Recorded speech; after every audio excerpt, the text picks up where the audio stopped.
Greetings, mere mortals, and welcome to our final look at the Manimals. Today we'll be talking about the third and final figure that was available at retail. Meet Slythor. This figure was released in 2001 with all original body parts. Prototype disclaimer applies. And straight off, he looks a bit different than the other two. He's taller, and the gimmick hinge in the back is better hidden. First overall impression though, this looks like one of the biker mice from Mars. If one of them turned into the Incredible Hulk, considering his skin color. It's telling that every single week I can point to a different toy line these figures would be more at home in. That wasn't planned, I swear. Taking a closer look, what the hell is wrong with his eyes? That's some bad quality control there. I haven't seen eyes this out of whack since the Street Fighter cartoon. But enough about his eyes. Let's talk about his eyes. The ones on his chest, to be precise. This guy has eyes for nipples. Screw it, best G.I.Joe toy ever. Eyes for nipples. Moving on, difficult as that is, looking away from the eye nipples, he's got a claw on each hand. So it's a biker mouse from Mars if it was the Hulk and Wolverine combined. Well, I did say last week I wanted them to look alien, and I sure got my wish. Stupid monkey's paw. Moving on to the pants, I can... Wait, what the hell? Should I be censoring this? Sir, I implore you, close your fly! This guy is horny! Well, I mean, he's also got a horn on his head. But yeah, the legs and feet. The copper boots really give him a retro sci-fi look that I can appreciate. Overall, though, it's a pretty goofy looking figure, but kinda cool. Of course, we haven't talked about his mutation yet. It's similar to the other ones, but there is some significant difference. The head tilts back, but this time you fold out the mutant head as well as a neck, revealing a snake. Apart from the folding, what's also unique here is that you can have the regular head in the normal position while also having the mutant one out.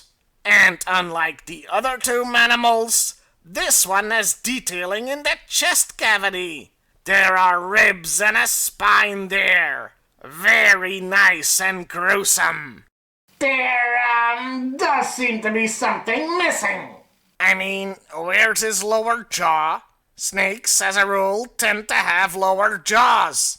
I know, it's an alien, but the head has one row of teeth, and you need a bottom row of those to be able to do anything.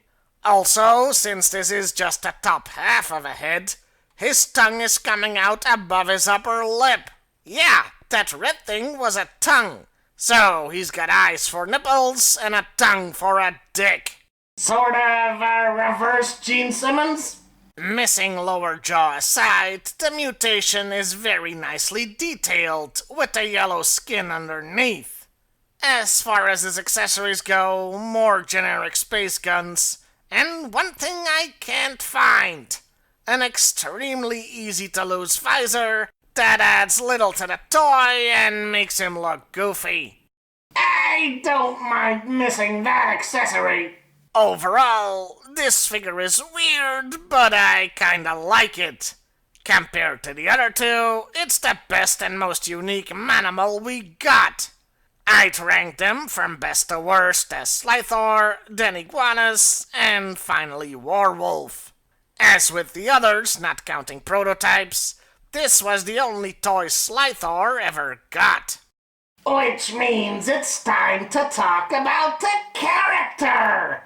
I'm sure he'll have an interesting and unique specialization that makes... No, he's a bounty hunter, obviously.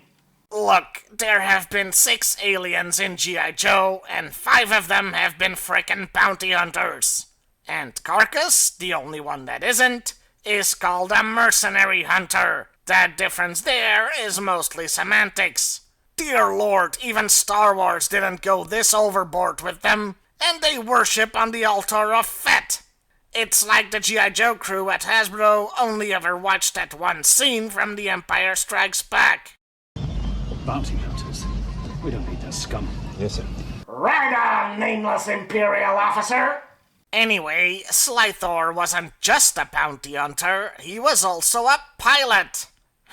Must have been a little tricky with those claws. The card says he roams the universe looking for villains to capture. Wouldn't that make him a good guy? But the card goes on to say that Joe Team is out there to protect Earth from alien forces like Slythor. I'm getting mixed messages here.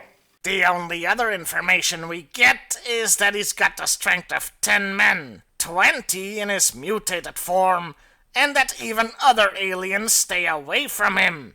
And that's about it. But I feel there's a little more to say here. For one thing, I've been pronouncing his name Slythor, but I have no idea if that's correct. It could be Slythor or Slither. Slythor would make more sense given his look, but it is written with a Y.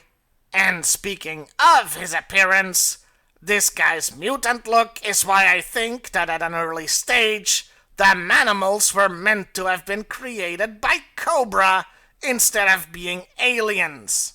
I mean, he's got a snake coming out of his chest for crying out loud. That's very on brand for Cobra. And that was Slythor. And those were the Manimals. In conclusion, they certainly were interesting toys, but flawed. Did they belong in the G.I. Joe line? Not really. Even slightly less so than the Lunatrix aliens because of the size difference.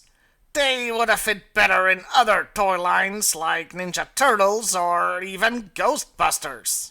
In G.I. Joe, they were a nice weird curiosity at best.